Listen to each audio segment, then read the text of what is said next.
Alhamdulillah di pagi hari ini kembali kita bisa duduk untuk berthalabul ilmi dan kita masih melanjutkan kajian tafsir singkat dari surah-surah pendek dalam juz amma, dan pagi ini masuk pada surah Al-Adiyat.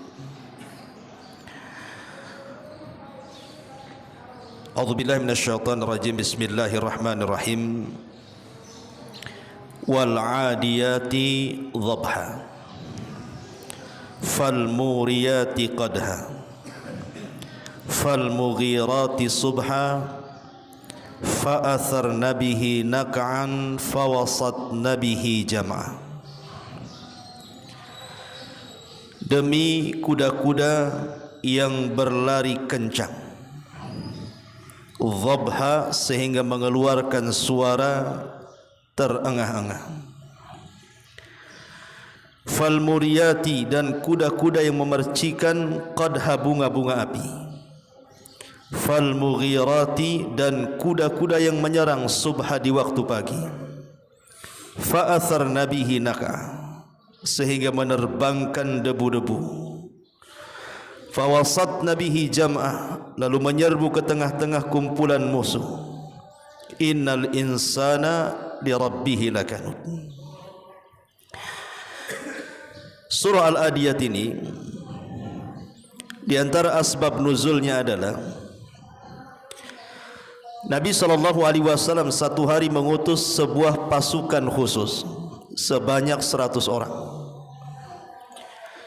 dipimpin oleh seorang sahabat Ansar yang bernama Munzir ibn Amr al-Ansari radhiyallahu anhu. Berangkatlah pasukan ini. Setelah berhari-hari pasukan ini rupanya hilang kontak, tidak tahu nasibnya, apakah menang ataukah kalah. Rasul tidak tahu, karena sudah berhari-hari tidak ada kabar dari mata-mata yang diutus Nabi SAW, sehingga menjadi kesempatan orang-orang munafik untuk menyakiti Nabi SAW. Disebarnya berita hoax, berita dusta akan kekalahan pasukan yang dikirim Nabi ini. Orang-orang munafik mengatakan bahwa kuda-kuda perangnya diambil oleh musuh dan pasukannya dibunuh, sehingga kabar yang menyebar di tengah-tengah kaum muslimin di kota Madinah ini membuat Rasul sedih. Bagaimana tidak sedih? Yang namanya pasukan perang yang diutus Nabi SAW, mau tidak mau mereka punya keluarga, punya anak, punya istri. Sementara kemudian suami-suami mereka gugur di medan perang tanpa ada kabar. Maka membuat sedih Nabi SAW dengan pemberitaan orang-orang munafik ini. Maka kesedihan Nabi SAW inilah diobati oleh Allah Subhanahu wa taala dengan turunnya Al-Adiyat ini, bahwa mereka tidak kalah, kuda mereka tidak dirampas, pasukannya tidak ada satupun yang dibunuh. Kemudian Allah Subhanahu wa taala menggambarkan bahwa mereka sedang perang. Makanya Allah Subhanahu wa taala mengatakan wal 'adiyati dhabha, demi kuda-kuda perang yang berlari kencang, saking kencangnya terengah-engah suara yang keluar dari kuda itu. Fal muriyati qadha, dan kuda-kuda itu memercikkan bunga-bunga api.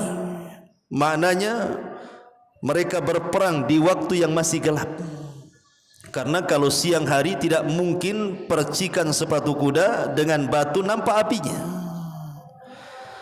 Fal mughirati subha, dan mereka kuda-kuda itu menyerang di waktu pagi.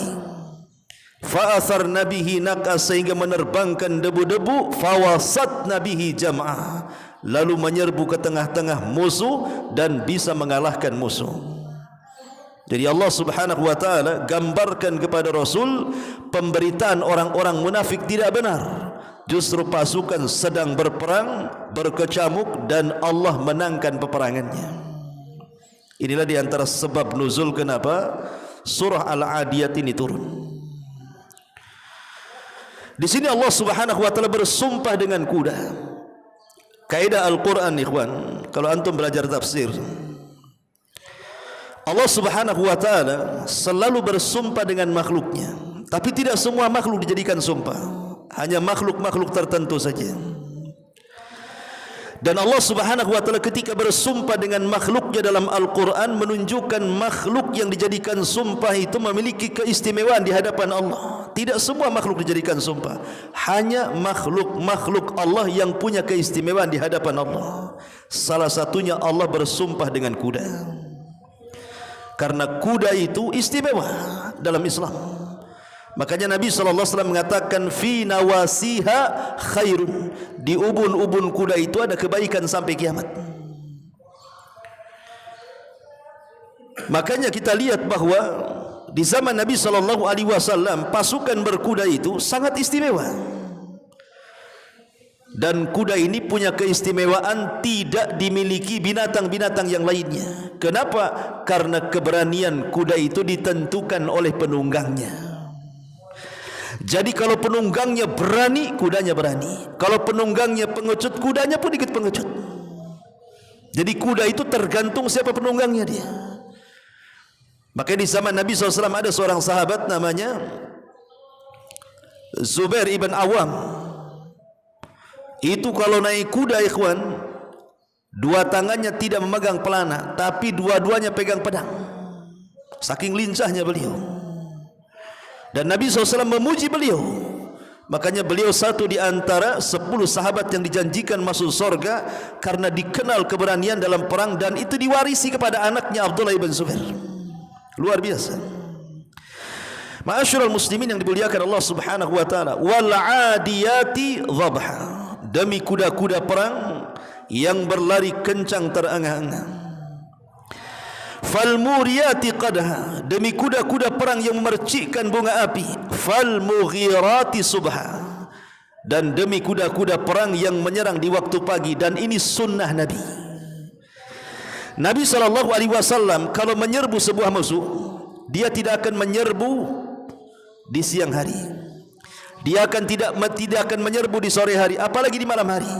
Nabi itu kalau menyerbu pasukan musuh biasanya menunggu di waktu subuh. Jadi kalau Nabi SAW ini mau menyerbu, maka dia akan dilihat apakah di tempat itu terdengar suara azan atau tidak. Kalau terdengar suara azan, Rasul balik, berarti di negeri itu ada muslim. Tapi kalau tidak mendengar suara azan, maka Rasul langsung menyerbunya. Dari sini ada kaidah para ulama tentang perbedaan negeri Islam dan negeri kafir. Kalau di sebuah negeri itu, kayak di negeri kita ini, suara azan berkumandang di mana-mana, berarti negeri kita ini negeri Islam. Tapi kalau seandainya di sebuah negeri tidak ada suara azan, seperti negeri tetangga Singapura gitu kan, susah tuh suara azan, mungkin satu masjid saja yang keluar itu, maka itu negeri kafir namanya. Jadi mudah saja menilai sebuah negeri itu. Kalau banyak suara azan di mana-mana, berarti negeri Islam. Kalau tidak ada suara azan, negeri kafir berarti. Dan ini membantah sebagian kelompok yang mereka mengklaim bahwa negeri kita ini bukan negeri Islam. Negeri kita ini negeri tagut. Maka siapapun yang kemudian loyal kepada negeri kita ditogut-togutkan tuh. Mereka tidak paham definisi negeri Islam dengan negeri kafir itu. Definisinya lihat suara azan saja. Karena azan itu syiar. Kalau syiar Islam nampak, itu negeri Islam. Lah Nabi SAW selalu kalau menyerbu musuh itu di waktu subuh. Ada apa dengan subuh? Pertanyaannya. Nabi SAW mengatakan dalam sebuah hadis, nusirtu bis sabah wa uhlikatil adu bid dabur. Allah Subhanahu wa taala mengirim satu angin yang disebut dengan sabah. Kata Nabi SAW, aku ditolong setiap peperangan dengan angin sabah, sebagaimana kaum Ad dihancurkan dengan angin sore. Lah Nabi SAW ini mengambil manfaat angin itu. Angin itulah yang membawa kemenangan pada setiap peperangan, karena angin itu membawa berkah.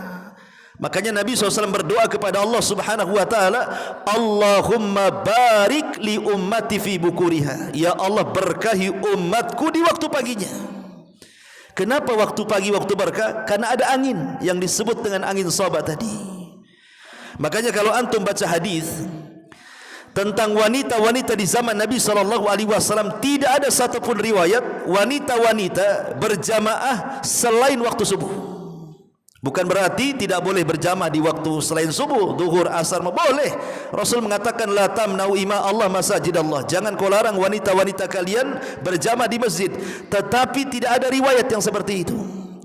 Riwayat-riwayat tentang wanita yang berjamaah itu rata-rata semuanya bicara tentang sholat subuh.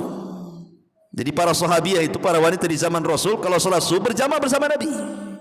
Dan mereka pulang di waktu sebelum terang. Kenapa demikian? Tadi jawabannya karena di waktu subuh itu ada angin soba, angin yang membawa keberkahan dan kemenangan. Makanya Imam Ibnul Qayyim rahimahullahu ta'ala mengatakan, sebaiknya kalau seandainya kita di waktu pagi buka jendela, buka pintu, biar angin itu masuk. Karena angin itu memberkah. Maka siapapun yang membiasakan tidur setelah subuh, kata Imam Ibnul Qayyim, tidak akan diberkahi hidupnya, tidak akan diberkahi keluarganya, tidak akan diberkahi usahanya, tidak akan diberkahi semuanya. Karena dia luput dari berkah yang Allah turunkan di waktu subuh. Makanya kenapa di sini Allah mengatakan fal mughiratis subha. Rasul kalau menyerbu di waktu subuh, begitu juga para sahabat. Karena subuh itu ada keberkahan yang luar biasa. Fa'atharna bihi naqa. Kuda-kuda perang yang menerbangkan debu, fawasatna bihi jam'ah, lalu menyerbu ke tengah-tengah kumpulan musuh. Di sini Allah Subhanahu wa taala bersumpah dengan 5 sumpah. Kemudian jawab sumpahnya Allah mengatakan, untuk apa Allah bersumpah dengan kuda-kuda ini? Innal insana li rabbih lakanud. Sesungguhnya manusia itu kepada Rabbnya lakanud, sungguh sangat ingkar. Sebagian ahli tafsir mengatakan kanud itu artinya hasud. Manusia itu sangat hasad. Ini penafsiran yang pertama. Jadi manusia itu sangat hasad, dan hasad itu ada pada setiap hati manusia. Tidak ada satu manusia yang tidak ada hasad di hatinya. Semua manusia ada hasad di hatinya. Tetapi hasad itu tidak bahaya. Yang bahaya itu kalau hasadnya dimunculkan. Kalau dimunculkan hasadnya, itu bahaya. Kalau hanya hasad saja dalam hati, umpamanya kita ada saudara kita punya nikmat, diberikan harta, kita pengen juga, itu kan hasad namanya. Kita punya kawan, rumahnya bagus, pengen juga, itu hasad, tidak ada masalah.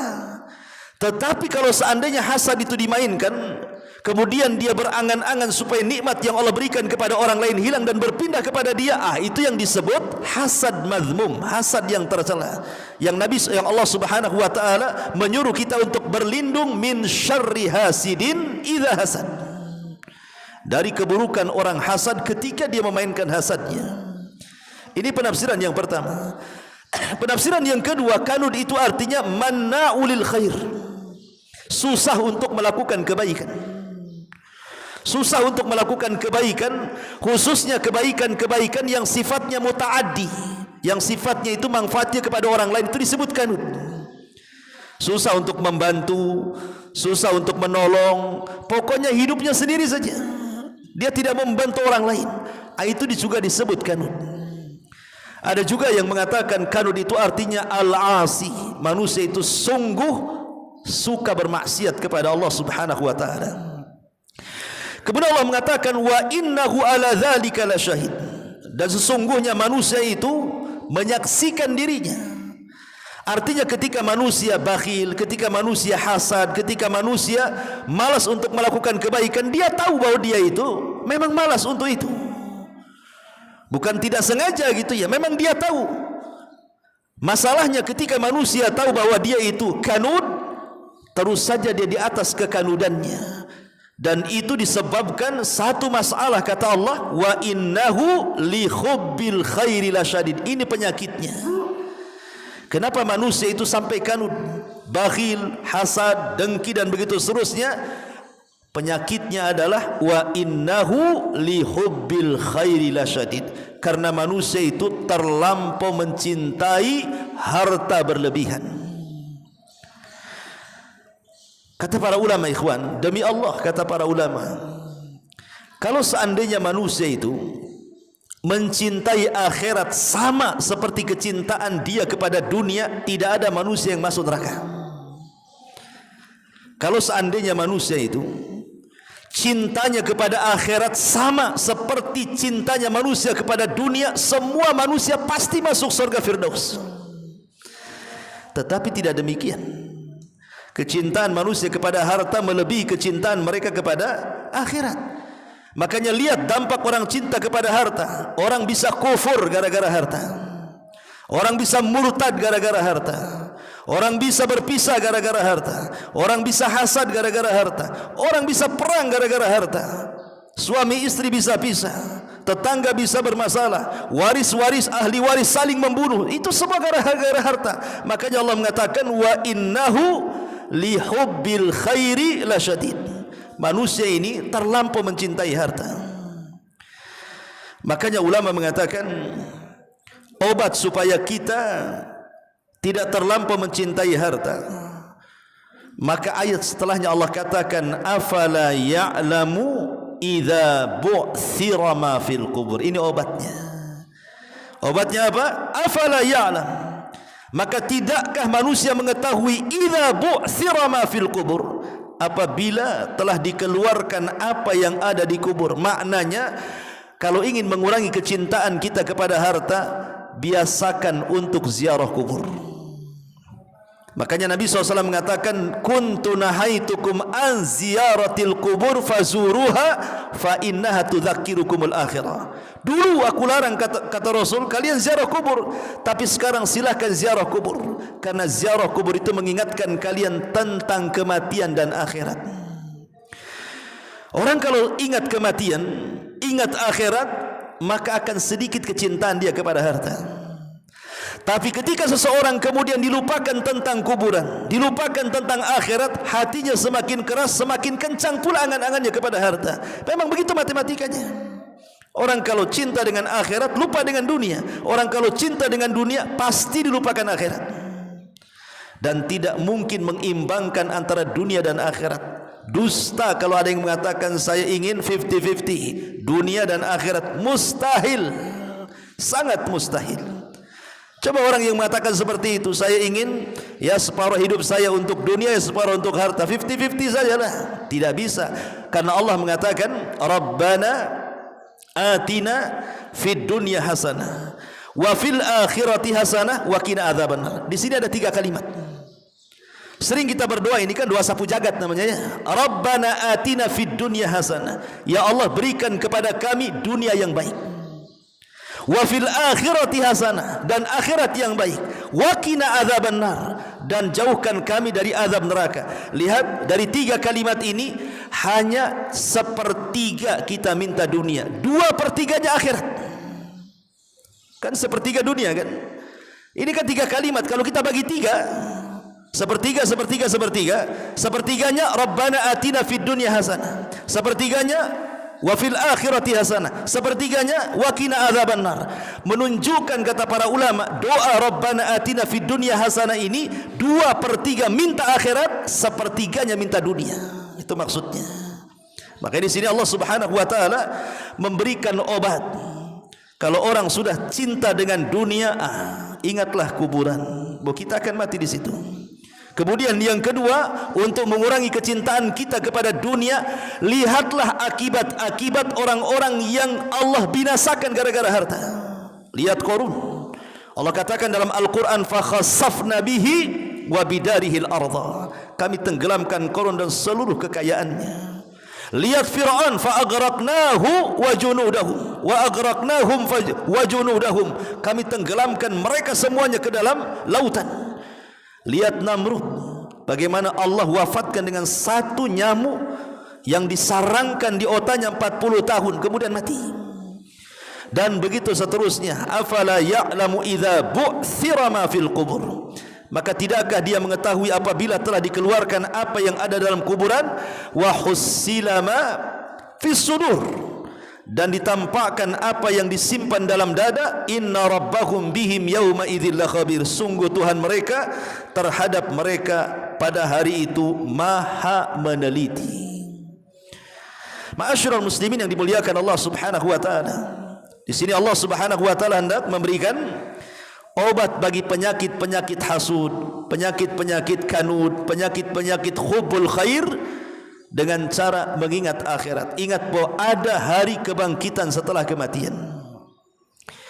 Ma'asyiral muslimin yang dimuliakan Allah Azza wa Jalla, Nabi sallallahu alaihi wasallam pernah mengatakan dalam sebuah hadis, yushiku an tada'a alaikumul umam kama tada'a al-akalatu ila qas'atiha.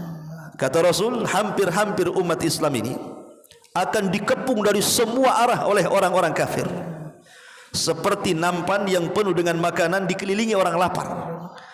Nah, kalau ada satu nampan nasi, yang lapar ini orang 10, nampannya kecil kayak tadi antum sahur itu, apa enggak rebutan tuh? Seperti itulah kaum muslimin kelak di akhir zaman dikepung oleh musuh-musuhnya. Kemudian para sahabat heran dengan permisalan Nabi SAW ini dan mengatakan, ya Rasulullah, amin killatin nahnu yawma idzin. Rasul, apakah karena sedikit jumlah kami sehingga kami dikepung dari semua arah? Kata Nabi SAW, tidak, bal antum yawma idzin katsirun. Tidak, bahkan kalian banyak jumlahnya, lebih banyak dibandingkan orang kafir. Tapi kenapa kalian bisa dikepung? Maka Nabi SAW menyebutkan dua penyakit, karena akan ditimpakan kepada hati-hati kaum muslimin kelak dua penyakit yang disebut dengan al-wahnu. Wahnu ini apa? Satu, hubbud dunya, yang kedua karahiyatul maut, cinta kepada dunia yang mengakibatkan takut kematian. Orang kalau sudah cinta dunia takut mati. Orang kalau cinta dengan kematian dia tidak takut dunia. Makanya Nabi SAW mengatakan, man ahabba liqa Allah ahabba Allah liqa'ah, wa man kariha liqa Allah kariha Allahu liqa'ah.